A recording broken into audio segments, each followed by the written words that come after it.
Hola, ¿qué tal? Muy buenas tardes a todos. Vamos a dar inicio a la sesión de hoy. Antes que nada, pues bienvenidos. Buenas tardes a los que se van uniendo. El tema de hoy va a ser diabetes, de la prevención al autocuidado, impartido por el doctor Jonathan León. Y nos va a hablar un poco acerca de todo lo que conlleva este padecimiento que es la diabetes, muy común en México, desde temas preventivos hasta cómo llevar como un buen control de la enfermedad y qué hacer en caso de también tener pacientes con este padecimiento. Le voy a ceder la palabra al doctor Jonathan, sin antes recordarles que durante la sesión pueden lanzar sus preguntitas en la sección del chat o en la de preguntas y respuestas y las vamos a estar contestando a lo largo de toda la sesión. Igualmente estar pendientes porque a mitad del webinar vamos a lanzar una preguntita ahí en sus pantallas que les va a aparecer para que nos puedan ayudar a contestarla. Esto con el objetivo también de incentivar pues, la participación de la audiencia. Y bueno, sin más, pues los dejo con el doctor Jonathan. Hola, buenas tardes a todos. Un placer estar aquí ante la invitación que Milic Online nos hizo favor de ofrecernos. Agradezco al doctor Montes la presentación y, bueno, la oportunidad para a través de este medio estar en contacto con ustedes, con la población que requiere esta información. Entonces, vamos a compartirles una pequeña presentación acerca de del tema que vamos a hablar. La intención de esto es de que se valoren temas o aspectos preventivos para tratar justamente de no caer en este padecimiento que es tan frecuente y tan común en nuestra población. Denme oportunidad, vamos a compartirles la presentación.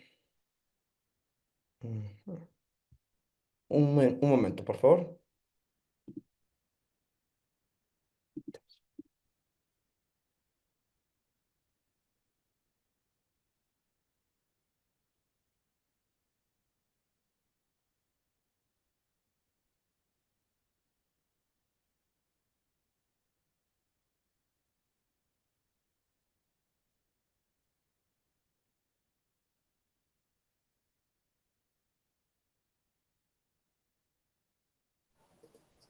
Ya está. Mientras, es importante recordarles, perdón, doctor, su participación Adelante, durante el adelante.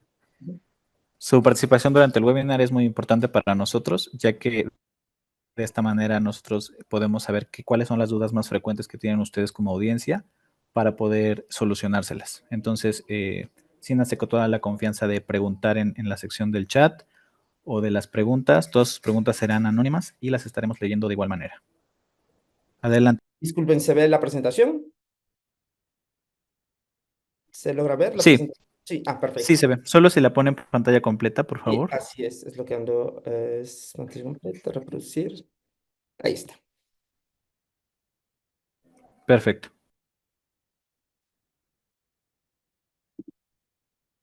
Bien, gracias por la espera y vamos a empezar justamente la plática o la charla. Se trata de que, como comenta el doctor Jesús, haya participación activa de parte de la audiencia y con base en ello, pues vamos a empezar. Entonces, el tema del día de hoy es la diabetes, de la prevención al autocuidado. Y bueno, ya me hicieron favor de presentarme y bueno, es un placer aquí estar con ustedes. Bien, entonces, sabemos actualmente que la diabetes mellitus es una enfermedad que es muy frecuente, no solamente en nuestro país, sino a nivel mundial.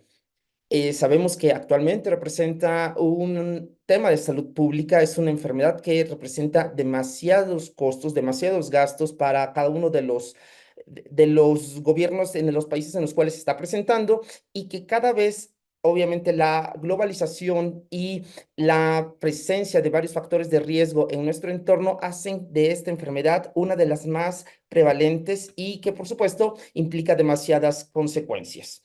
Sabemos que en nuestro país ya cada vez hay más información acerca de las prevalencias. ¿Por qué? Porque desde hace algunos años se están realizando estas famosas encuestas nacionales de salud y nutrición, en las cuales, bueno, lo más importante que les tengo que decir es que lo primero que se que asombraba en cuanto a resultados es que la mitad de los pacientes que tenían diabetes del total de la población, y les puedo hablar por la población adulta, que iba de los 20 a los 69 años de edad, bueno, la mitad, el 50% no se conocía que tenía la enfermedad y el otro 50% sí tenía conocimiento de su enfermedad, pero no se encontraban en metas de tratamiento. Es decir, entonces tenemos un gran rezago en cuanto a diagnóstico. La mitad de las personas que en ese momento, en esas encuestas nacionales, tenían diabetes, no lo sabían y pues sí representa un gran grueso de la población en el cual vamos a encontrar más complicaciones a más largo plazo.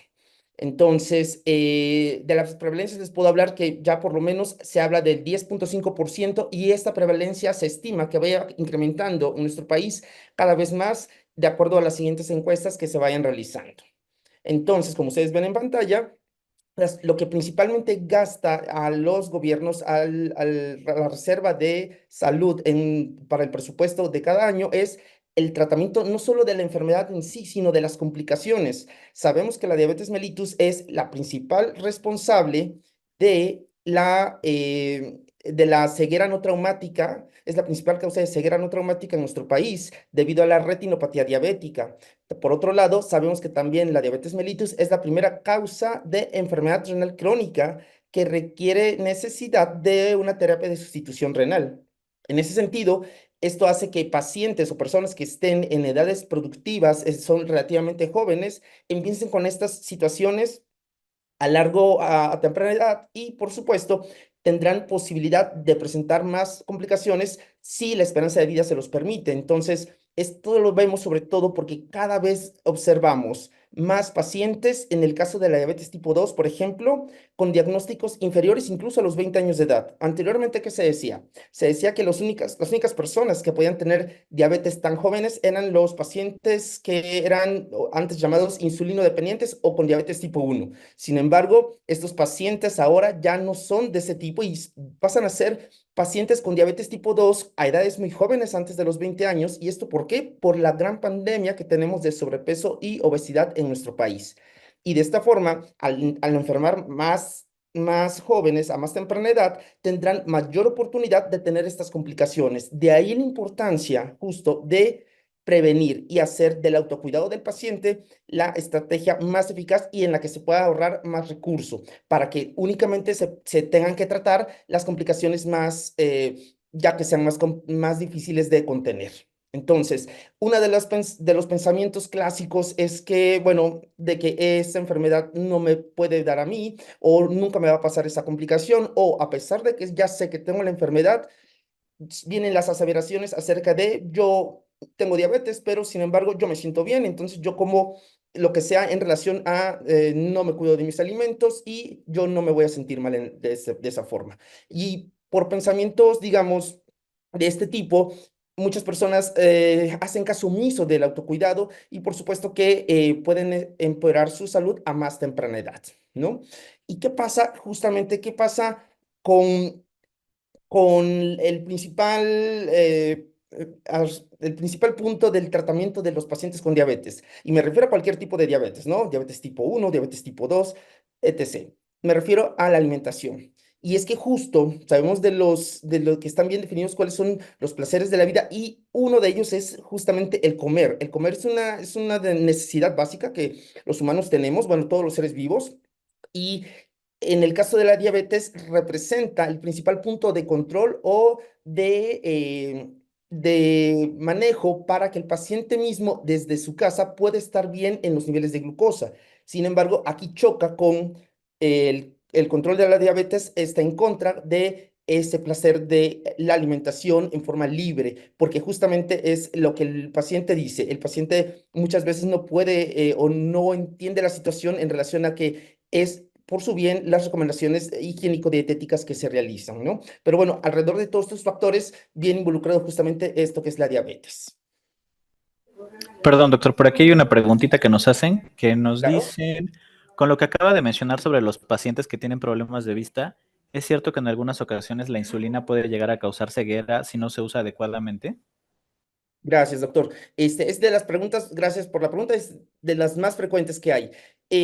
Si la insulina fuera un medicamento que causara daño, vaya, ¿qué le podría decir? Todas las asociaciones o todos los grupos de cuidado de alimentos o medicamentos que se procesan o se venden en nuestro país, como en este caso para los medicamentos como Cofepris, no autorizaría un medicamento que en lugar de controlar los niveles de glucosa, pues dañar algún órgano. Esto se da sobre todo porque cuando el paciente inicia a usar insulina, que en México está rezagado el inicio del tratamiento con insulina, el paciente ya está con varias complicaciones, entre ellas retinopatía. Y entonces, cuando el paciente empieza con insulina, hay una disminución de la acomodación del cristalino, que es nuestra lente intraocular, y entonces por eso el paciente que inicia insulina empieza a ver un poco borroso, como si tuviera presbicia o vista cansada. En este caso, cuando los niveles de glucosa ya se mantienen más estables por más tiempo, en ese caso ya el cristalino se reacomoda, regresa a la función normal y por supuesto que el paciente regresará a su agudeza visual basal. Es decir, a la que tenía antes de usar la insulina. Y esta situación, bueno, se conoce como presbicia insulínica y es temporal, pero de ahí parte este rumor acerca de que la insulina daña los ojos. Lo que sí les puedo decir a todos es que lo que deja ciegos a los pacientes es tener alta la glucosa. Eso le aseguro que sí la deja alta la glucosa. El usar insulina no, y si la sabe indicar su médico y es la adecuada para el paciente, le irá excelente. Perfecto, doctor. Muchas gracias por la información. Por aquí tenemos otra pregunta que nos Gracias. dice, ¿en qué casos la diabetes pasa a ser algo crónico para tener que requerir hemodiálisis o diálisis? Ok, se habla, bueno, en general se habla de enfermedad crónica o de larga evolución con una diabetes mellitus de por lo menos 10 años de diagnóstico. A partir de los 10 años se habla de que incrementan la tasa de complicaciones. Entonces, no se requiere habitualmente un tiempo mínimo para poder tener complicaciones crónicas como la enfermedad renal crónica. Es decir, en general se esperaría que después de muchos años del diagnóstico tuviéramos estas complicaciones, pero en años recientes se está viendo que cada vez es más frecuente que se presenten estas complicaciones crónicas que habitualmente eran después de los 20 años de evolución. Ahora lo estamos viendo incluso en algunos casos de diabetes tipo 1 más raros ellos, pero sí se pueden presentar antes o alrededor de los 10 años. No hay una cantidad específica de tiempo para todos los pacientes. Todo depende del daño a los vasos sanguíneos, que es el origen de estas complicaciones, el daño que produce la glucosa alta en los vasos sanguíneos. Perfecto, muchas gracias. Tenemos otra. Sí, Nos gracias. dice, mi papá tiene diabetes y se le controla con metformina. Últimamente ha tenido mareo y mucho sueño. ¿Me recomienda aumentar la dosis o bajarla? Bueno, aquí habría que ver edad varios factores, edad del paciente, cómo está el monitoreo de glucosa en casa usando únicamente metformina, si es una metformina tradicional o de liberación prolongada, y por supuesto la dosis. Aquí lo importante es identificar si, como dicen, si el sueño empezó o el incremento de la somnolencia empezó con el inicio de la metformina o de la dosis más actual de la misma. Bueno, habría que ver cuánto tiene de glucosa antes de los alimentos, 2 horas después de los alimentos y ver si está relacionado con el síntoma de la menor conciencia, ¿no? Entonces, es lo más importante porque puede ser otro factor el que le esté disminuyendo el estado de alerta. Eso hay que tomarlo en cuenta. Hay varios factores en los pacientes. Claro, o sea, ¿usted le recomendaría mejor tomar una consulta Sí, a este paciente? por supuesto, es la Ok, recomendación siempre hacer el seguimiento de los pacientes. perfecto. Igual para recordarle a todos los espectadores que nos ven que el doctor está en la aplicación, entonces cualquier consulta que quieran hacer, ya sea con él o con otros médicos, si su empresa ya les otorga el beneficio, pues úsenlo y obtengan estas consultas para darle seguimiento a su enfermedad o si tienen alguna duda respecto a este tema o a otros. Bien. Adelante, doctor. Gracias, gracias. Y a lo largo, insisto, de la plática iremos respondiendo las preguntas como en esta ocasión ya el doctor nos hizo favor de hacer la dinámica. Muchas gracias. Bien, entonces, esto es un poco de lo que les hablaba. Vean ustedes justo la estimación de la prevalencia de la enfermedad a nivel mundial. Y esto nada es para darnos una idea, ¿no? Entonces, en los adultos que se consideran en estas encuestas de salud de los 20 a los 79 años, que tienen diabetes por región entre los años 2021 y 2045, ¿no? En millones de adultos. Y vean cómo, obviamente, las estimaciones nos hablan de que sí va en aumento justo a lo largo de todas las regiones o continentes de nuestro mundo y por supuesto que esto implica que se tengan que hacer acciones más preventivas que, por supuesto, las de tratamiento son buenas, pero las preventivas son mucho más eficaces porque evitan la presencia de estas complicaciones. No hay estrategia más eficaz para el control de las complicaciones agudas y crónicas que tener la glucosa normal. A pesar de muchos medicamentos que controlan síntomas en la actualidad, la estrategia no deja de ser la más mencionada y la más importante, el tener glucosas normales la mayor parte del tiempo. Qué pasa con el tratamiento? El tratamiento de la diabetes justo es donde descansa el éxito o el fracaso del paciente. Y aquí el 50% de la tarea es del paciente. El 50%, ¿por qué? Porque esto se llama o se resume en modificación del estilo de vida. Y la modificación del estilo de vida, por supuesto, dependerá de cada paciente, va a incluir dos vertientes. Esto es, entonces, el plan de alimentación, que es básico, fundamental para todos los pacientes que tienen diabetes. Y por supuesto, el plan de actividad física, ¿no? El plan de actividad física que representa el complemento y no nada más es como un lujo o como para sentirme mejor o verme mejor, es una necesidad para hacer el combo de plan de alimentación y plan de actividad física. Y hay varios puntos aquí a tratar. No los voy a llenar de información para que haya más preguntas, pero tan solo, como es lo más importante, voy a ahondar un poco. Entonces, en plan de alimentación, eso quiere decir una dieta balanceada. Todo lo que comemos día a día, en general, es nuestra dieta, pero el paciente con diabetes tiene que tener una dieta balanceada. Hay varias estrategias o diseños de planes de alimentación. Aquí los expertos son los nutriólogos. Ellos son los expertos. ¿Por qué? Porque pasan la carrera aprendiendo a hacer estos planes de alimentación. Y entonces solo ellos son los indicados para decir formar un verdadero plan para el paciente, desde la restricción calórica. Algunos pacientes pueden beneficiarse de dieta cetogénica, algunos pacientes más pueden beneficiarse también de dieta mediterránea, dieta DASH o algunas otras específicas para el paciente que puede tener también otros padecimientos como hipertensión. Y también, bueno, entonces, un plan de alimentación es no nada más que vayamos a la consulta del nutriólogo o nutrióloga, que vayamos y lo llevemos a cabo. Se requiere por lo menos un 80% de apego a estos planes de alimentación para decir que tenemos suficiente condición para lograrlo o que tenemos, que estamos cumpliendo con el requisito mínimo 80% de el periodo de observación. Y por el otro lado, el plan de actividad física. Si el paciente no tiene contraindicación o limitación física por algún otro padecimiento, entonces se le pide que haga 30 minutos de actividad cardiovascular aeróbica de intensidad moderada. Esto es, nadie en general, la mayoría no somos atletas de alto rendimiento, entonces hacer un ejercicio que no sea de tanta intensidad, pero que sí sea continuo, de ser posible de inicio a fin, sin cortar el efecto del ejercicio aeróbico. Esto hará que de lunes a viernes se junten por lo menos 150 minutos de este tipo de actividad, recordando que es esta justamente la que nos sirve para la quema de calorías. La actividad o entrenamiento de gimnasio con los aparatos o de repeticiones no es que sea malo, por supuesto, puede ser complementario, pero nunca debe de superar en cantidad de minutos a la actividad aeróbica cardiovascular. Desde ese punto de vista, entonces cumpliremos con el plan de ejercicio y esto, si lo estamos haciendo bien, por lo menos nos debe de llevar una pérdida de peso de por lo menos medio kilo por semana, esto es 2 kilos al mes y si no cumplimos con esto, bueno, tendremos que hacer complemento, por supuesto, con algunas otras estrategias de modificación del estilo de vida. Y por último, no menos importante, por supuesto, y lo sabemos que es parte fundamental de la consulta, es el tratamiento farmacológico. Esto se refiere al uso de medicamentos orales, inyectables, no insulina o diversos tipos de insulina que toda la intención de los medicamentos es favorecer la normoglucemia, es decir, que el paciente se controle y que la mayor parte del tiempo tenga ni concentraciones normales de glucosa en su sangre. Esto permitirá la presencia de las complicaciones que ya, como lo comentan, pues es muy frecuente. Gracias, doctor. Vamos a leer una preguntita que nos están haciendo. Claro. Dice, he escuchado mucho sobre la planta de insulina. ¿Realmente sirve como tratamiento?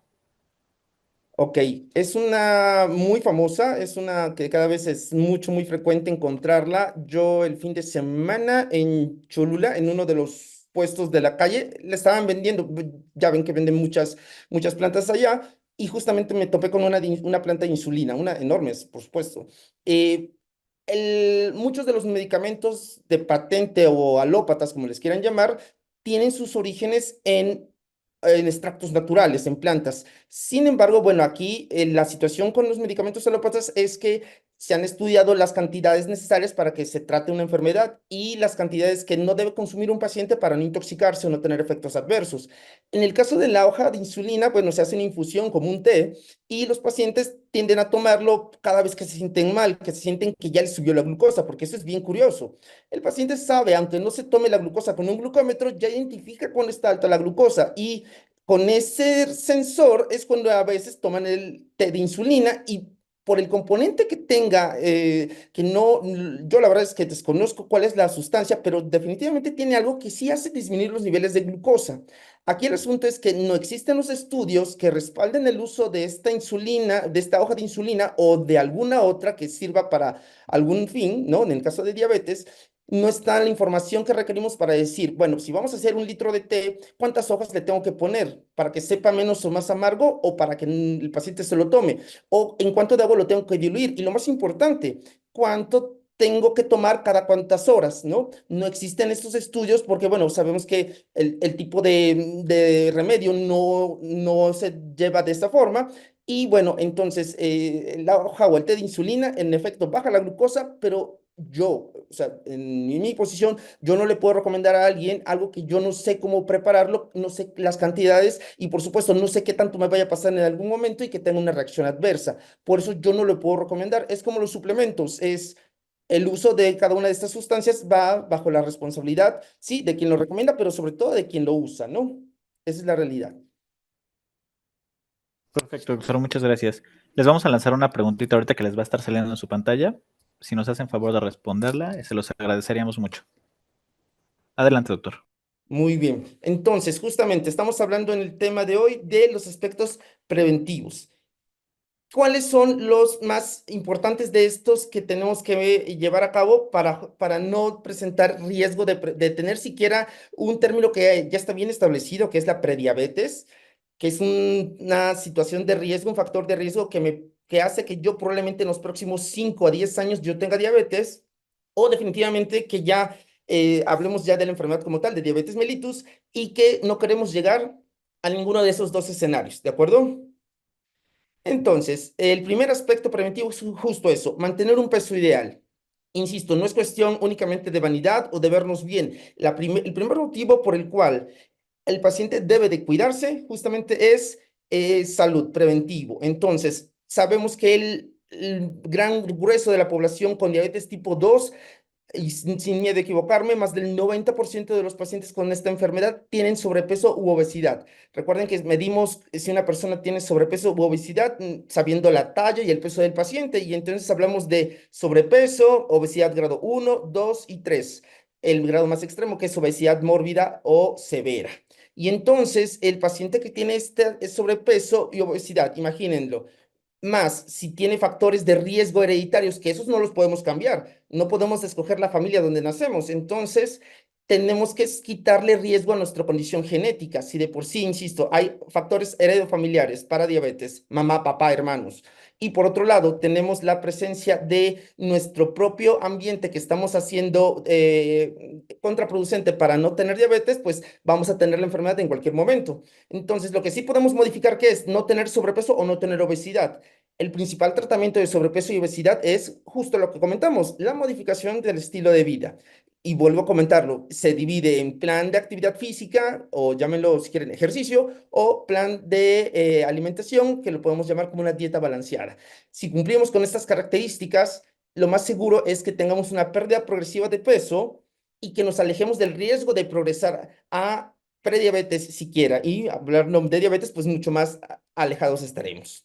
Bien, entonces, en relación al ejercicio, pues bueno, aquí habrá pacientes que por su edad o por alguna condición de salud tal vez no puedan cumplir con el requerimiento al 100%, pero siempre habrá la estrategia como para hacer ejercicios en casa o que nos tengamos definitivamente que si el paciente tiene demasiada dificultad para hacer el ejercicio o sobre todo si lo tiene contraindicado, bueno, entonces el 50% del apoyo del ejercicio tendrá que ser todo vaciado o volcado hacia justamente el plan de alimentación. En esos pacientes tenemos que ser mucho más estrictos en relación a el apego del plan de alimentación.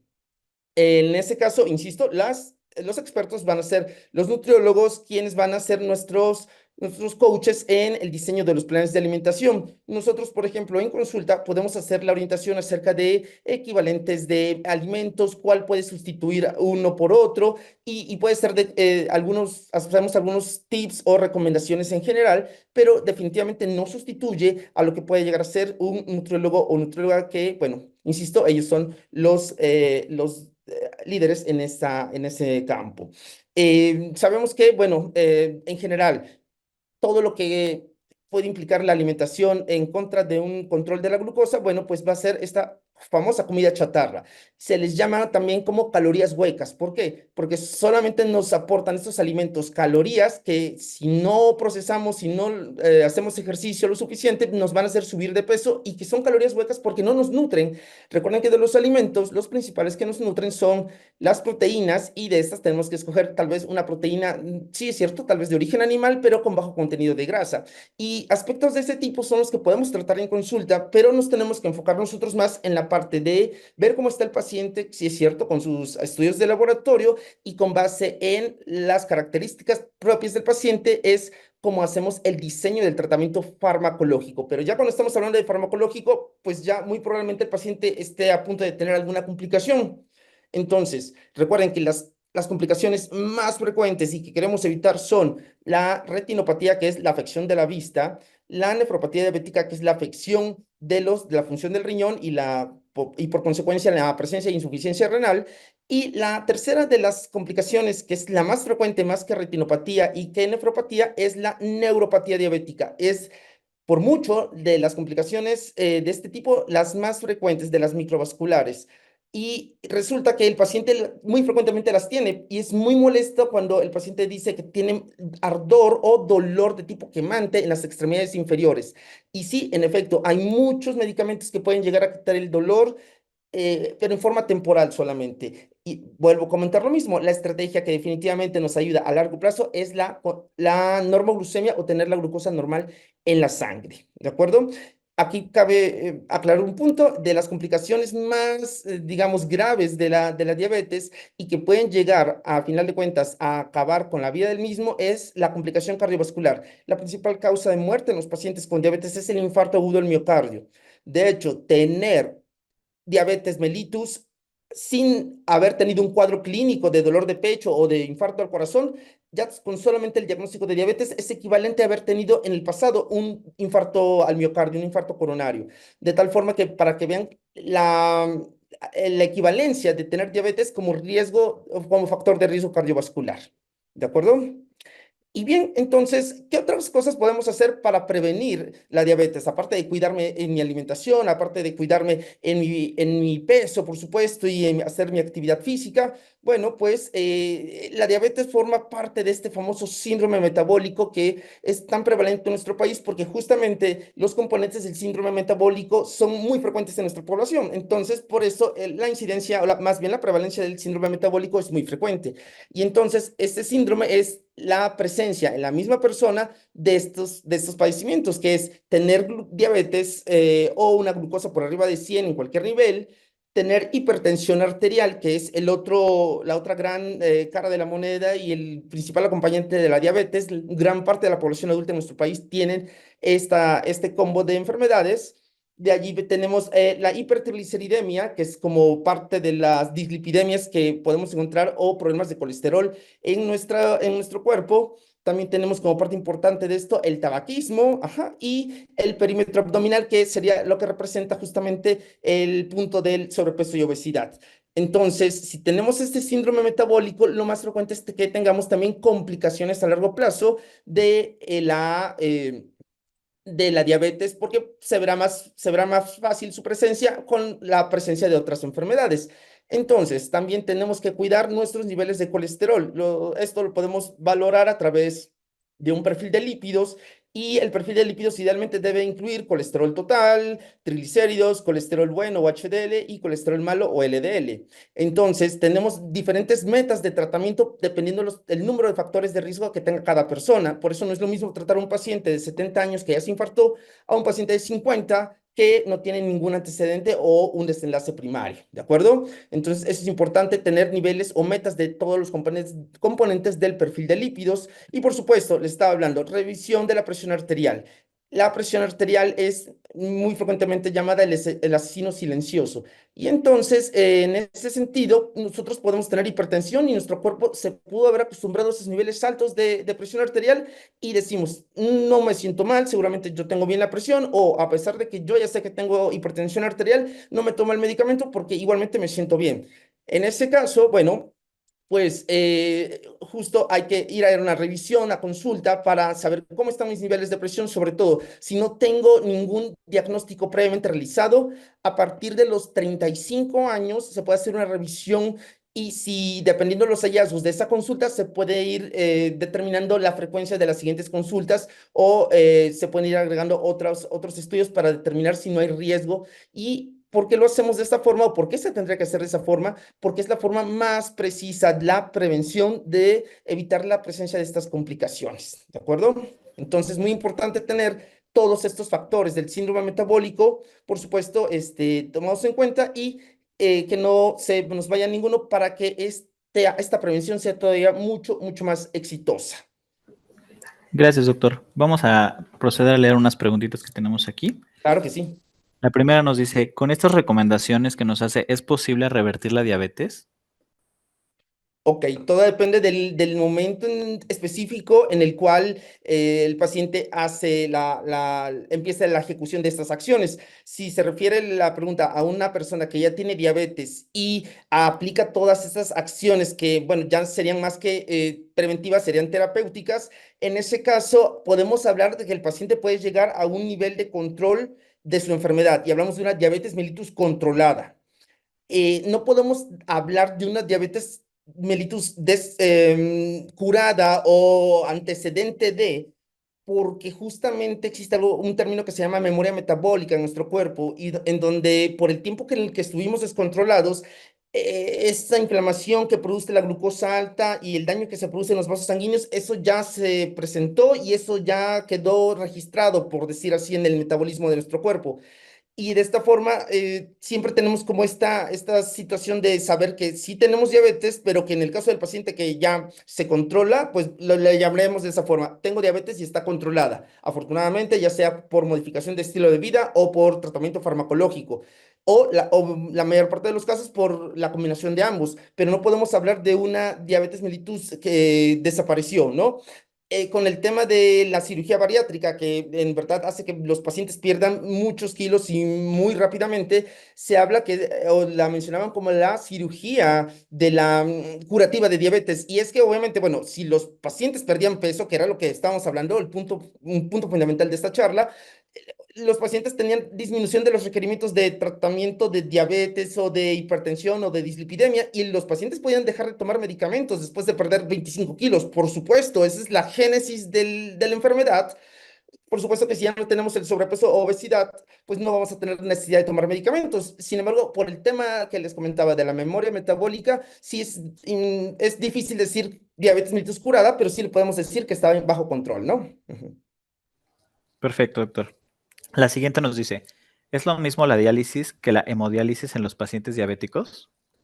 Ok, no solo en los pacientes con diabetes, sino en cualquier paciente que tenga enfermedad renal crónica y necesidad de sustitución de la función del riñón con diálisis. Bueno, el concepto es el mismo. Me refiero a que existen dos tipos de diálisis, es la diálisis peritoneal y la hemodiálisis. La diálisis peritoneal es la que muchas veces de entrada usa el paciente y es la que se hace a través de un catéter de diálisis que se coloca en el abdomen y digamos que es cuando se usan las bolsas de diálisis, que son estas bolsas grandes de un líquido de diferentes concentraciones, la bolsa de diálisis, y que se conecta cada cierto tiempo al catéter para que hagan la limpieza a través del líquido peritoneal de los desechos que no puede eliminar los riñones.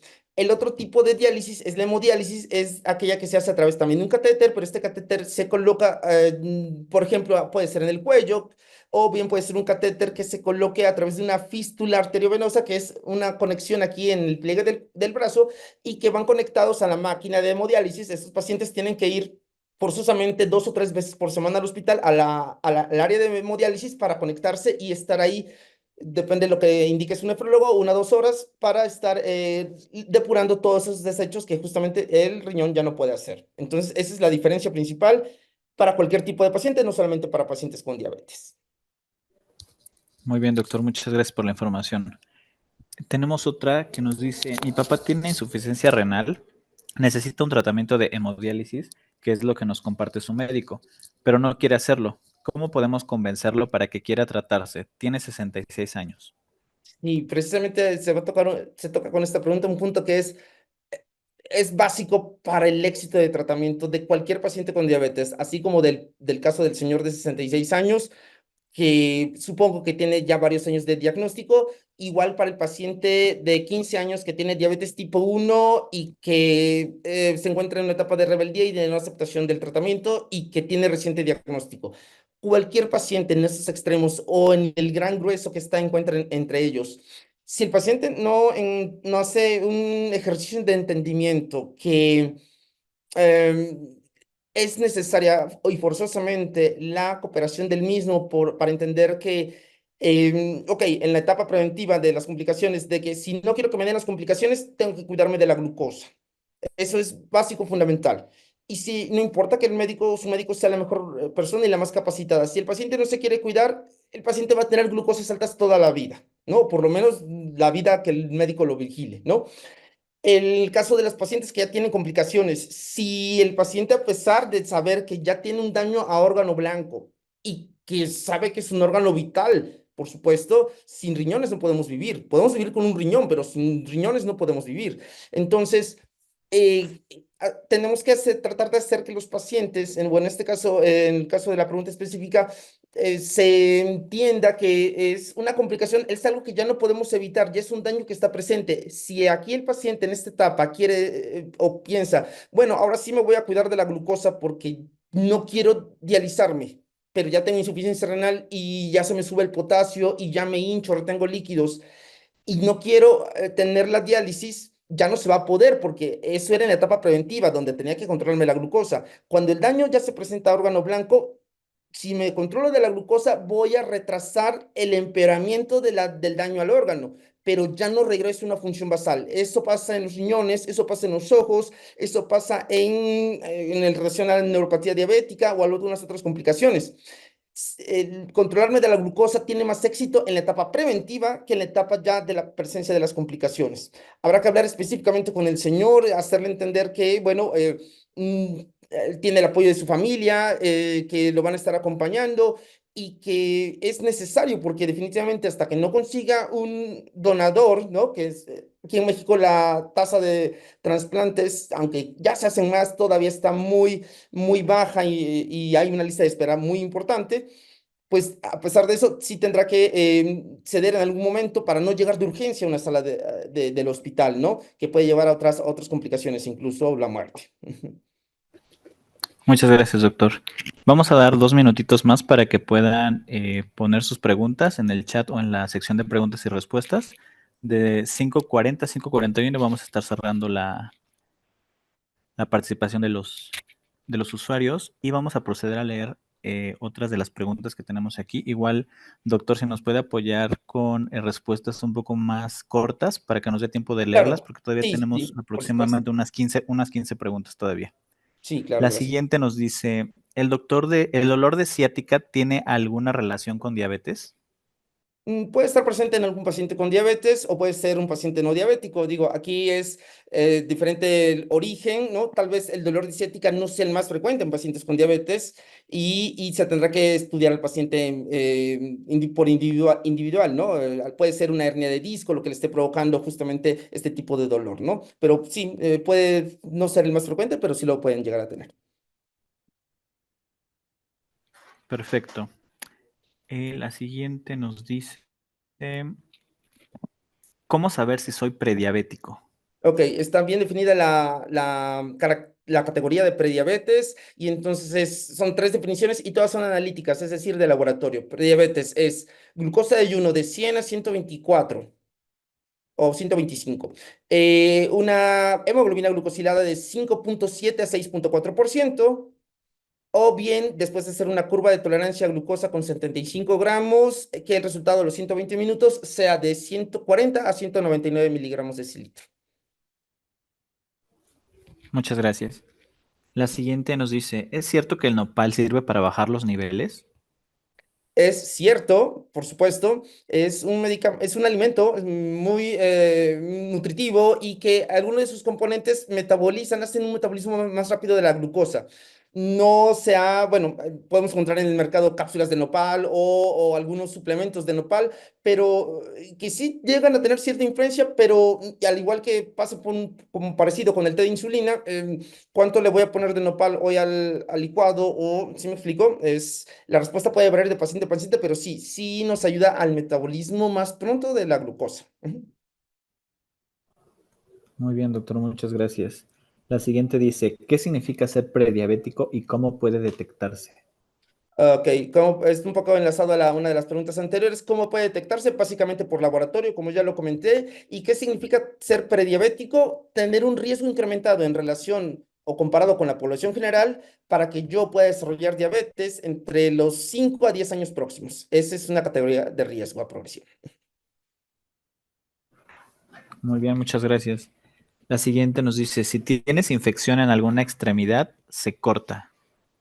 Ah, es referente a la encuesta que lanzamos, que decía Ajá, si tenían alguna duda o para desmentir algún mito de la diabetes. perfecto, Entonces perfecto. nos informa este usuario que si tienes infección en alguna extremidad, te la van a cortar. Ok, sería algo muy extremista, parece de la época medieval, pero bueno, aquí hay que determinar, o sea, de lo más frecuente que tenemos en diabetes es pie diabético o incluso llega a haber mano diabética, que no es tan frecuente, pero sí lo podemos encontrar. Todo depende el grado de afección en los tejidos profundos, porque sabemos que está desde la piel hasta el hueso. Y entonces, dependiendo del alcance de la infección, se determina, por ejemplo, en el caso de pie diabético, si se necesita una amputación transmetatarsal a través a la mitad del pie o a nivel de los tobillos o infrasupracondil, es decir, por abajo o por arriba de la rodilla. Dependerá del grado máximo de afección en este tipo de infecciones, que es la osteonecrosis. Ahora, en el caso preciso de algunas otras infecciones, bueno, se tiene que valorar individualmente, no es como que ya me infecté, vengo a que me corten el brazo, ¿no? Muchas gracias, doctor. La siguiente nos dice si es reversible la diabetes. Ok, pasa un poco como lo que comentamos hace rato con respecto a la memoria metabólica, se puede controlar y yo puedo decir, tengo antecedente de haber tenido diabetes descontrolada. Ahora me cuido, no necesité más que dieta, ejercicio y metformina, por ejemplo, y con eso mis niveles de glucosa están controlados, tengo glucosa en meta de tratamiento, mis metas no glucémicas también están en meta de tratamiento y hablo de una diabetes controlada más que de que me curé de diabetes, ¿no? Incluso con la cirugía bariátrica. Muy bien, muchas gracias. La siguiente nos dice, siendo prediabético, ¿se puede evitar la enfermedad con dieta y ejercicio o en un punto uno desarrollará la enfermedad sin importar la prevención? No, por supuesto, aquí le damos todo el beneficio del uso a los aspectos preventivos. Si yo me empiezo a cuidar cuando tengo prediabetes, evito la progresión. Claramente está demostrada ese beneficio de alimentarme bien, de hacer ejercicio y para prediabetes están indicados algunos tratamientos farmacológicos, no los tratamientos de diabetes, sino pueden ser de algún otro tipo. em, y ayudan porque como se están relacionando también esos estados de prediabetes a algunos otros diagnósticos como resistencia a insulina, por ejemplo, hay metformina o alguna glitazona, pueden ser de utilidad para retrasar la progresión a diabetes. Claramente está demostrado el beneficio. Por supuesto que importa hacerlo. Muy bien, la siguiente nos dice, ¿es cierto que por una emoción fuerte como una mala noticia o un susto puedes desarrollar diabetes? Gracias. También es una pregunta muy, muy frecuente. Y les comento que, bueno, obviamente, a todos cuando impresión, una mala noticia, o incluso justo como la pregunta dice, un susto o una emoción, una situación que nos pone en riesgo, a todos se nos van a subir estos niveles de glucosa. Definitivamente para que el paciente tenga diabetes no es que en el momento se haya hecho diabético por el susto, sino que ya tenía niveles altos de glucosa y entonces ese evento hizo que se descompensara o que tuviera niveles muchos más altos y por supuesto que se sintiera mal. Sí, hay que desmitificar justamente varios comentarios y este es importante, ¿no? No me hago diabético por un susto, digo, a cualquiera se nos va a subir la glucosa o se nos sube la frecuencia cardíaca, tenemos más retraído el párpado superior, pero esas son respuestas de sobrevivencia o de autocuidado por parte de nuestro organismo. Pero a las personas que no tienen trastorno de la glucosa, les va a regresar la glucosa a lo normal a unos minutos y la diferencia es que el paciente que ya tenía o que ya, no, aunque no supiera que ya tenía la enfermedad, pues ahí se puede dar el diagnóstico o descontrolarse. Perfecto. Sí, es muy importante saber esta información que nos comparte, doctor. Muchas gracias. La siguiente dice, ¿es hereditaria la diabetes? Ok, hay genes que están bien establecidos para diabetes tipo 1 y diabetes tipo 2 que confieren un riesgo de tener la enfermedad, pero el riesgo mayor, uno pensaría que es para diabetes tipo 1, que son cuando son los niños pequeños que desde edades tempranas justamente requieren insulina, pero no, la herencia, los genes de herencia que importan más y que están, digamos, que hay mayor cantidad de ellos, es para diabetes tipo 2. En diabetes tipo 2, pero a pesar de ello, a pesar de yo tener herencia o carga genética, si yo me cuido y mi microambiente no implica sedentarismo, hago ejercicio, me cuido en mis alimentos y trato de no tener sobrepeso, ese microambiente me va a proteger de los factores hereditarios, ¿de acuerdo? Y en el caso de la herencia, no se preocupen tanto porque, por ejemplo, el máximo riesgo por herencia es cuando somos gemelos y somos monocigotos, es decir, que los dos niños vienen en la misma bolsa. Entonces, ellos tienen el riesgo más compartido. De ahí en fuera, el riesgo lo va a implicar nuestro propio microambiente. Ujú.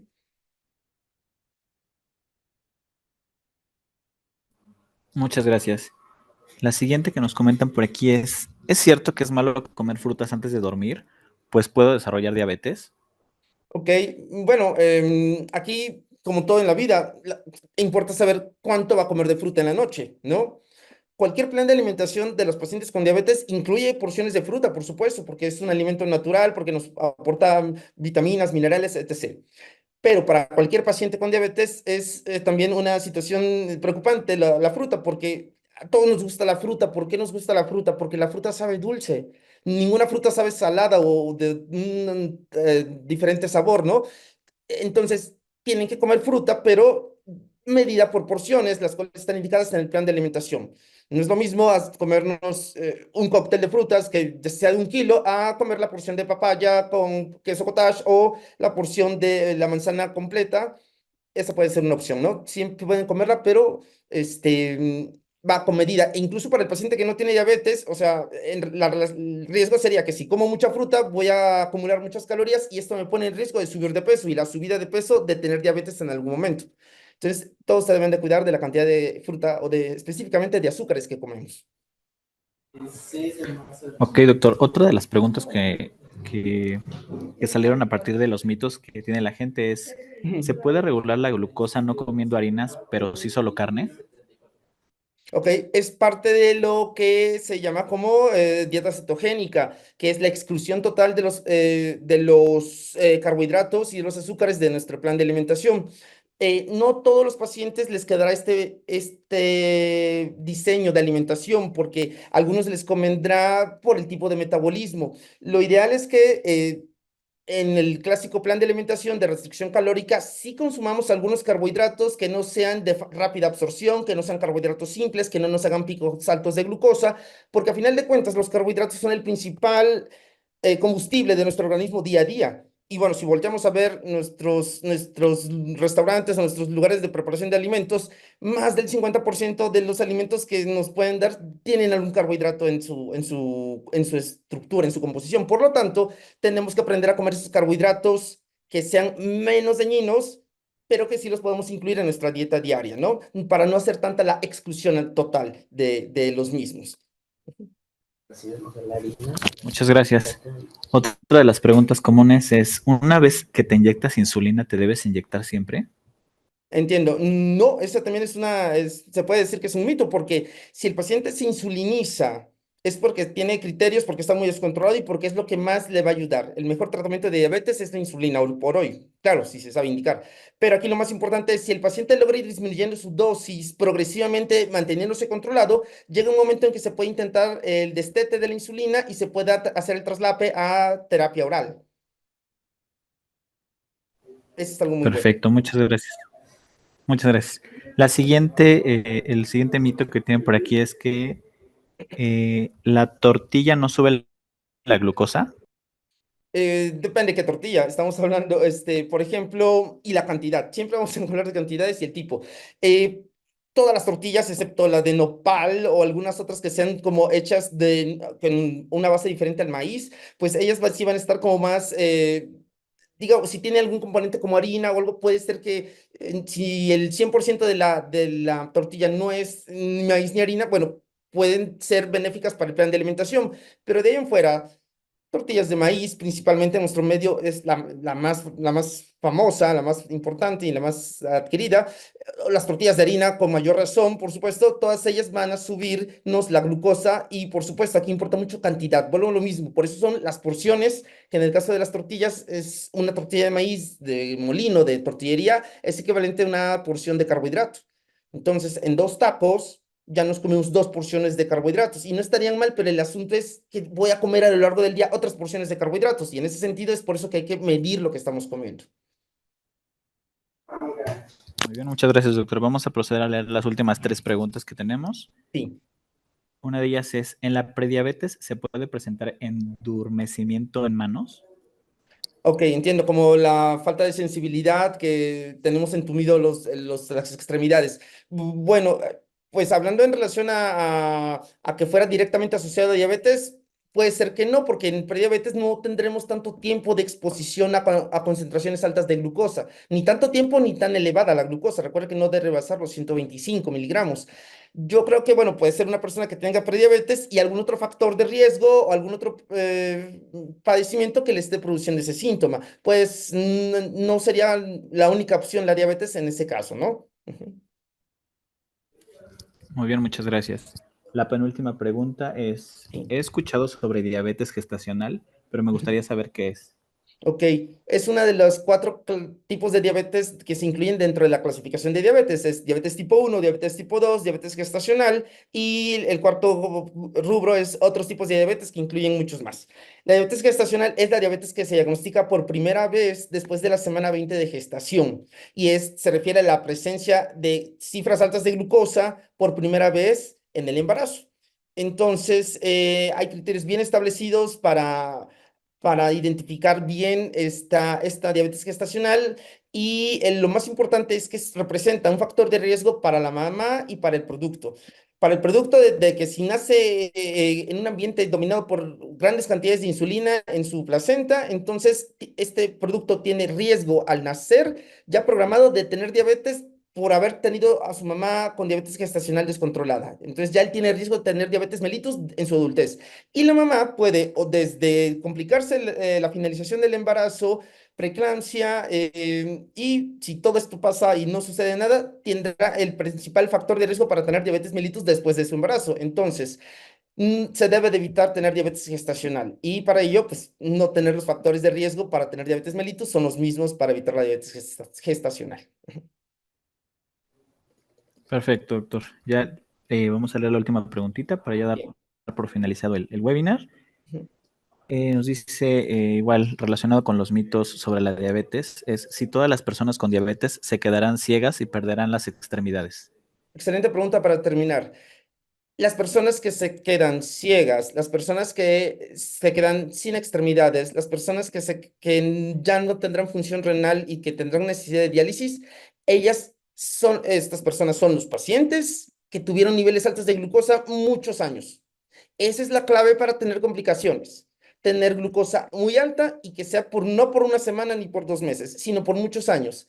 Ellos van a tener las complicaciones porque es el origen de las complicaciones. Aquellos pacientes con diabetes que se cuiden, que tengan niveles normales de glucosa, que se vayan a revisar con su médico, que tengan revisión de la función del ojo, de la función renal, los pacientes que tengan y que cumplan metas de tratamiento, tanto de glucosa como de presión arterial, como de triglicéridos, colesterol, que tengan controlado todo su síndrome metabólico, ellos jamás, jamás van a presentar complicaciones. Tener diabetes no es una condena de tener todas esas complicaciones.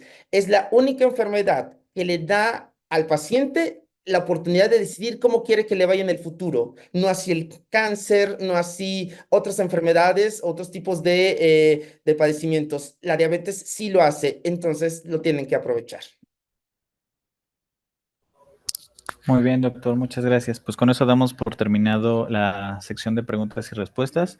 No sé si le gustaría agregar algo para finalizar el webinar. Perfecto, que les agradezco a todos la presencia, el tiempo dedicado. Tan solo del hecho de conectarse quiere decir que hay algo que nos está moviendo ahí y que la intención es para mejorar, ¿de acuerdo?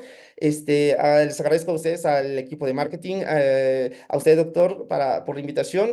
Y bueno, pues estamos en la disposición de ayudar a quien así lo requiera. Que estén todos muy bien y buenas tardes, nada más. Gracias, doctor. Muchas gracias. Pues justo como lo comenta el doctor Jonathan, es muy importante este tema de la prevención antes de llegar a niveles alarmistas, como pues muchos nos comentaron en las preguntas, como pérdida de extremidades, diálisis y ese tipo de cosas, ¿no? Entonces, pues justamente Medocona les ayuda con esa parte a prevenir este tipo de cosas. Consúltense, usan la aplicación, consúltense con su médico general, con los nutriólogos. También el doctor Jonathan está dentro de la plantilla de médicos, pueden consultarse con él para cualquier duda o pregunta que tengan respecto a este tema o a otros. Muchas gracias por su asistencia, nos vemos en el próximo webinar. Muchas gracias.